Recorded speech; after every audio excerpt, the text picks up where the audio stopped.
En el caso de hacer vinculantes los derechos colectivos, en este caso estoy pensando fundamentalmente, por ejemplo, en las comunidades indígenas de México, aquí se requieren las libertades positivas, esto es, que el Estado adopte una acción tendiente a eliminar lo que por la historia, lo que por el abandono histórico, lo que por la discriminación, lo que por la falta de valorización de las diferencias, este Estado, no solamente este Estado, sino en general los Estados de América Latina han construido.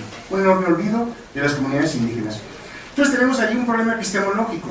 El sujeto original de la Constitución es el individuo, digamos, las garantías individuales, pero las nuevas camadas de derechos colectivos hablan justamente de sujetos colectivos. Entonces, ¿cómo hacer digamos, una síntesis ecléctica entre ambas matrices epistemológicamente distintas? Es una pregunta que no se ha podido resolver todavía en la Constitución mexicana. En el artículo segundo lo revisa y la primera parte está matizada en un espíritu profundamente liberal, pero la segunda parte, cuando reconoce los actores colectivos, pues aparece como un parche. Entonces no hay ahí epistemológicamente todavía una conciliación. Pero los profesores lo entienden y entonces, bueno, me parece a mí que sabiendo esa crisis de legalidad, Luigi Ferrajoli dice que hay una fenomenología de la ilegalidad de los poderes públicos. Cuando se integran los poderes colectivos, los derechos colectivos a la Constitución, pues entonces los diputados tienen ahí vacíos legales. Pero esos vacíos legales no son llenados de ninguna manera con mecanismos procedimentales del derecho. Esos mecanismos legales son discutidos y acordados en consensos de petit comité o bien en asambleas, pero no se ve por ninguna parte una racionalidad, por ejemplo, en el presupuesto federal destinado a la educación. Si alguien quisiera atender la enorme cantidad de urgencias que tienen las comunidades escolares, en profesores, en escuelas, en baños, digamos, en vidrios, en aulas que, bueno, lo que ahora se hace es aulas habilitadas, tendríamos que necesariamente pensar en una enorme cantidad de recursos del Estado para poder revertir. Lo otro es demagogia. Para poder revertir el olvido que se tiene de la educación pública de México en comunidades indígenas, es necesario entonces apuntar en una dirección diferente, y es lo que hacen los profesores. Ya lo dije, ignoran el Estado de Derecho, la crisis de legalidad, y dicen, voy por mi camino, y así lo hacen. Interponen su queja, así se llama digamos, el recurso que se interpone ante la CONAPRED, y interponen su queja y vienen las respuestas de la SEP, ¿no? Son respuestas verdaderamente de antología. 3 direcciones contestan a esta demanda de que el enlace es una prueba discriminatoria.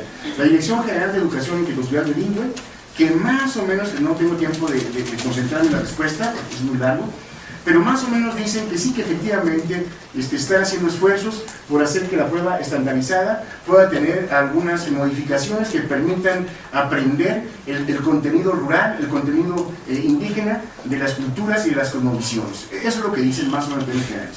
Que mejor responde, digamos, en términos de lo que yo considero una respuesta jurídica y filosóficamente correcta, también para decirlo con Amartya Sen, es la Dirección General de Educación Intercultural Bilingüe. Ellos tienen una argumentación muy sólida en premisas.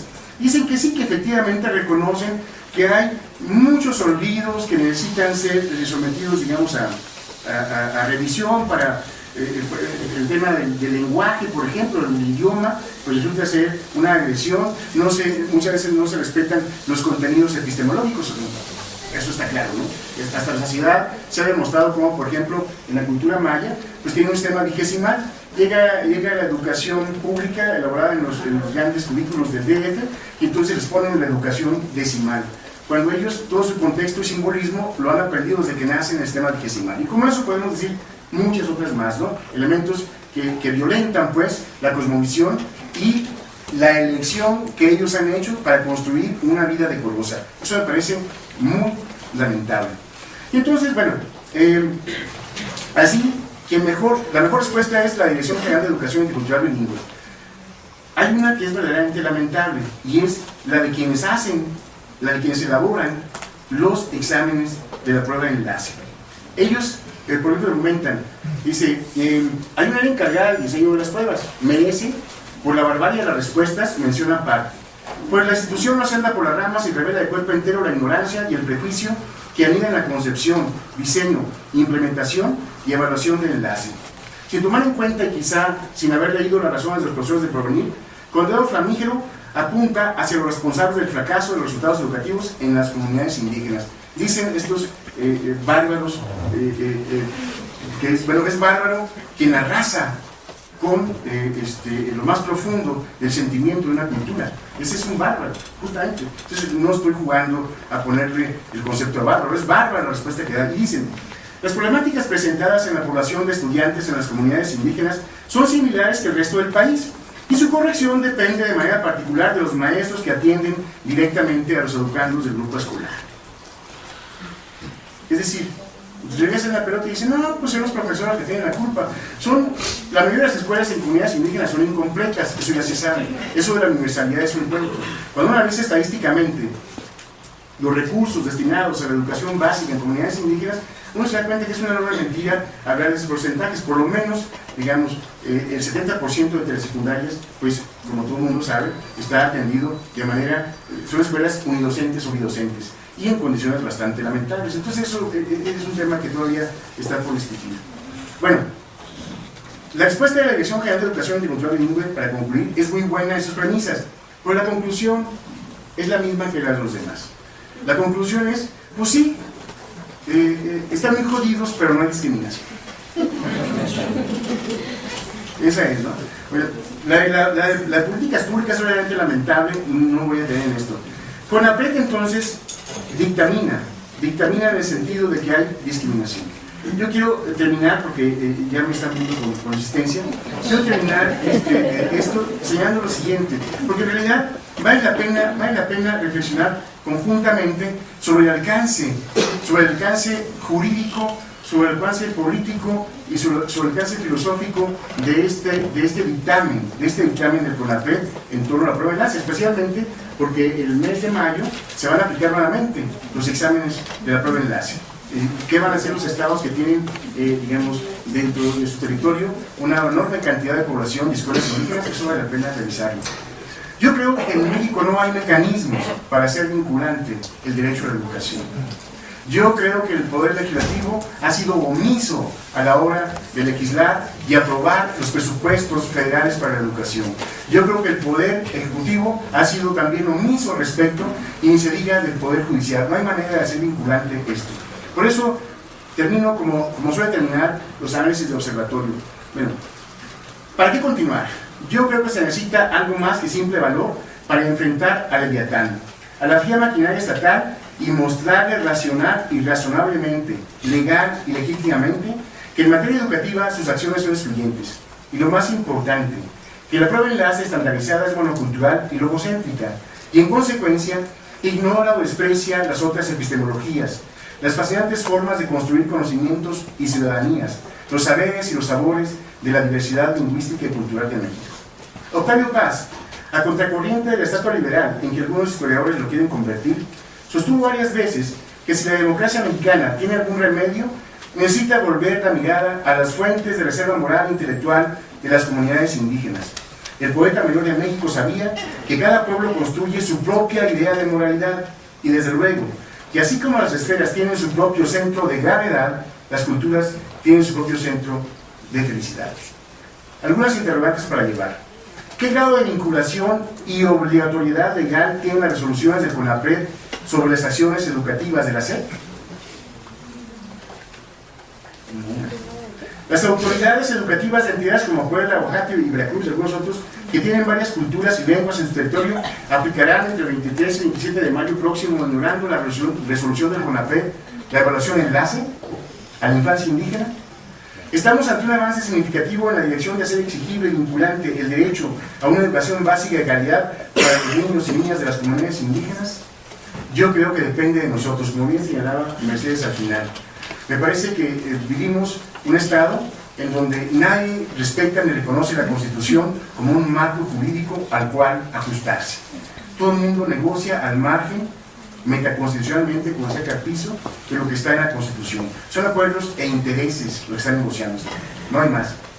Y que esta resolución de CONAPRED cristalice en la posibilidad de hacer efectivo el dictamen que se llama aquí resolución por asignación. Eso depende fundamentalmente de la sociedad civil, de ustedes y de nosotros, que podamos organizarnos para en el corto plazo eliminar el diagnóstico sobre la injusticia que pesa en torno a la infancia indígena de México. Gracias.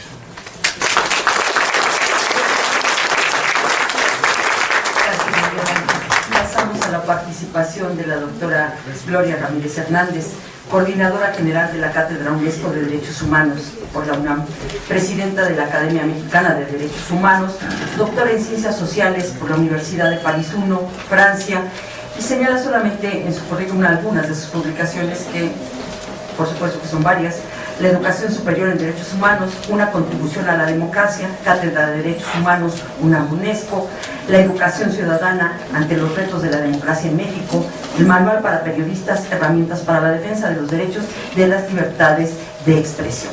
Gracias. Muchas gracias. Yo estoy como uno de los anteriores ponentes de la mesa anterior, que da ganas de decir muchas cosas como si estuviéramos en una juguetería y fuéramos niñas, queriendo no solo comprar muñecas. Yo lo que voy a hacer, bueno, sabía que iba a estar en el placer de estar con mis colegas que se encuentran en esta mesa. Conozco los trabajos de Miguel Ángel y de las doctoras que me acompañan, de manera que sabía que me iban a ahorrar el trabajo. Y yo quiero entrar en algunas cuestiones concretas. Creo que ha sido una mesa desde la parte normativa, como se inició el trabajo, y con el ejemplo que acaba de hablar Miguel Ángel, pues que pone el dedo en la llaga, y sobre todo este excelente ejemplo de los compañeros de la Escuela del Porvenir, se me hace fantástica, que es, a fin de cuentas, una herramienta básica, la utilización del derecho, yo diría, contra la razón de Estado, ¿no? Y utilizan un mecanismo importante, un mecanismo que fue un trabajo de muchos años de las organizaciones, incluso también participando las universidades, que fue con la ley contra la discriminación y CONAPRED, que es un órgano descentralizado, me parece concentrado, no me acuerdo, de la Secretaría de Gobernación, una ley que no da herramientas, o sea, no es judiciable, ¿no? Sin embargo, yo sí creo que tenemos que buscar más herramientas, que en efecto, definitivamente, esto no fue culpa de nuestros legisladores, sino de René Cassin y los que hicieron la Declaración Universal de Derechos Humanos. Ellos empezaron a ponerlo al ejemplo y lo lamentaron después. El derecho a la educación, junto con los derechos sociales, económicos y culturales, los consideraron que debían realizarse en forma programática, o sea, no los hicieron exigibles, sino en función de los recursos. Y ese fue un grave problema, en el cual pues inicia con ese reconocimiento. Y los estados pues, lo toman con mucho gusto, ¿no? Lo que no dijeron en aquel momento es a qué le dan prioridad los estados en estas políticas neoliberales. Entonces les voy a dar así como varios flachazos y algunos tips para buscar articularnos, para buscar